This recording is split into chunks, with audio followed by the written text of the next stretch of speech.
पुस्तक समाज का आईना होता है, लेकिन आज की पीढ़ी का पुस्तकों के प्रति प्रेम धीरे धीरे घटता दिखाई दे रहा है। हालांकि अभी भी जामताड़ा में कई लोग ऐसे हैं जो पुस्तक प्रेमी हैं और शोध कर पुस्तक लिख रहे हैं और अनुवाद भी कर रहे हैं। ऐसे ही एक लेखक हैं चंद्रशेखर यादव, जो फतेहपुर प्रखंड के बानरनाचा गांव के रहने वाले हैं। शिक्षाविद सह लेखक चंद्रशेखर यादव शुरू से ही अपनी विद्वता को लेकर क्षेत्र में चर्चित रहे हैं। इन्होंने 2 पुस्तकों की रचना की है, साथ ही एक अन्य पुस्तक का भी हिंदी अनुवाद जल्द ही प्रकाशित होने वाला है। लेखक चंद्रशेखर यादव ने एक विशेष साक्षात्कार में बताया कि जामताड़ा की धरती में भी शोध की अपार संभावनाएं हैं। शोध और लेखनी की बदौलत इतिहास को सजाया जाता है। उन्होंने कहा कि जल्द ही हम लोग बाबू दुबे पर एक पुस्तक का भी अनुवाद हिंदी में कर लोकार्पण करने वाले हैं, जिसमें बाबा दुबे की पूजा के बारे में जो तथ्य हैं उसको बखूबी रखा गया है।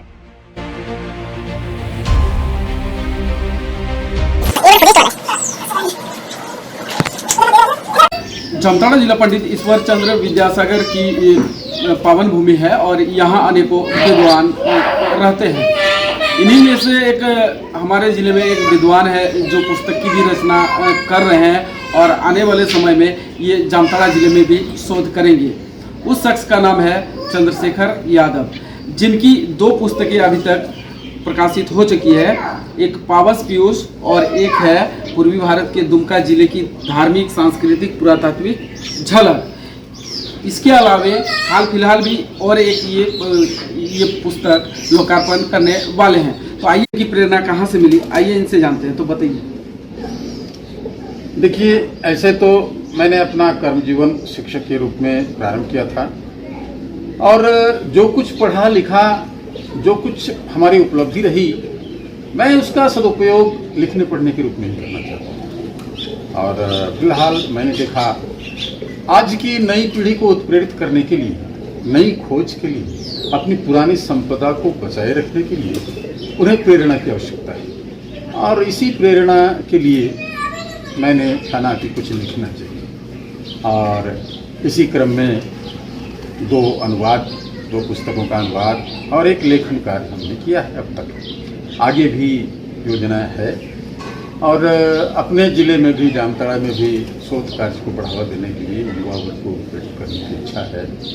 उसके लिए मैं कार्य कर रहा हूँ और मुझे आशा ही नहीं, पूरा विश्वास है कि अपनी धरोहरों को हमारे युवा पहचानेंगे, उसके संरक्षण के लिए जरूर कदम आगे बढ़ाएंगे। और जब अपनी पहचान जब तक नहीं होती तब तक दुनिया में, समाज में उसका कोई परिचय नहीं होता, वो मोहताज ही बना रह जाता है। अभी मैं पुस्तकों के बारे में संक्षेप में बताऊं। पावस पीयूष यह राधा कृष्ण के अनन्य प्रेम का, विरह का काव्य है और ये ब्रजभाषा में है मूल पुस्तक। उसका हम लोगों ने हिंदी अनुवाद किया है ताकि लोग इसे पढ़कर समझ सकें, इसका रसास्वादन कर सकें। और पूर्वी भारत के दुमका जिला की धार्मिक, सांस्कृतिक, पुरातात्विक झलक जो पुस्तक है, यह मूलतः शोध की पुस्तक है। विशेषतः दुमका जिला में जो भी प्राचीन स्थान है या धार्मिक स्थल है, आस्था का केंद्र है, जो भी प्राचीन साक्ष्य आदि हैं, उन सबों को हाईलाइट करने के लिए, दिखाने के लिए और अपने समाज को इसी दिशा में आगे बढ़ाने के लिए हमने इसकी रचना की। इसमें बहुत ज़्यादा भाषा का उपयोग तो नहीं, चित्र का भी उपयोग है और इसलिए इसे ये कहना अनुचित नहीं होगा कि यह चित्रात्मक पुस्तक है। लोग चित्र देखेंगे भी और उसके बारे में पढ़ेंगे भी, जानकारी मिलेगी। वो जो दुमका का धार्मिक और पुरातात्विक झलक वाली पुस्तक है, उसमें जीवाश्म को लेकर भी खोज किया गया है, शोध किया गया है, उस बारे में बताइए। हमारे मित्र पंडित अनूप कुमार वाजपेयी ने घाघाजोड़ नामक स्थान में, जो जरमुंडी के बगल में है, वहाँ चट्टानों में कई जीवाश्म की खोज की है। वो जैसा कि होता है सामान्यतः गांव देहात में, लोग उसे घिस पीट कर, कभी धान सुखा कर, कभी सरसों पीट कर ख़त्म कर देते हैं। लेकिन उनकी दृष्टि आने के बाद उन्होंने काफ़ी प्रयास किया, काफ़ी मशक्क़त के बाद सरकार भी इस पर सचेतन हुई है। हाल में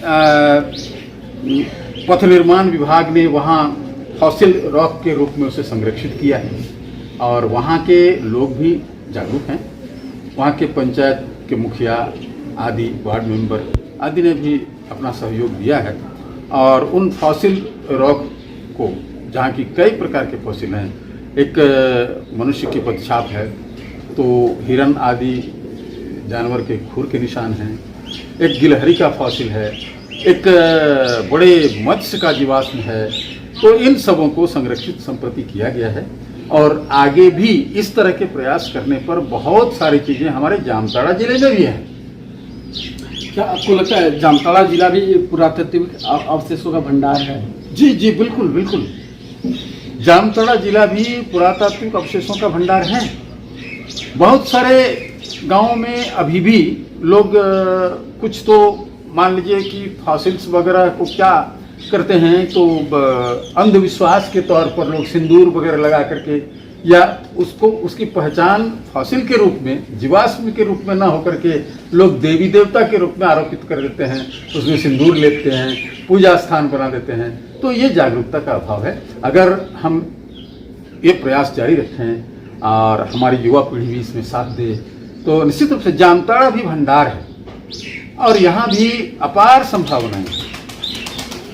आपकी आने वाली पुस्तक का क्या नाम है और उसमें क्या विवरण है? आने वाली पुस्तक जो है वो भी अवधी भाषा की पुस्तक है मूल।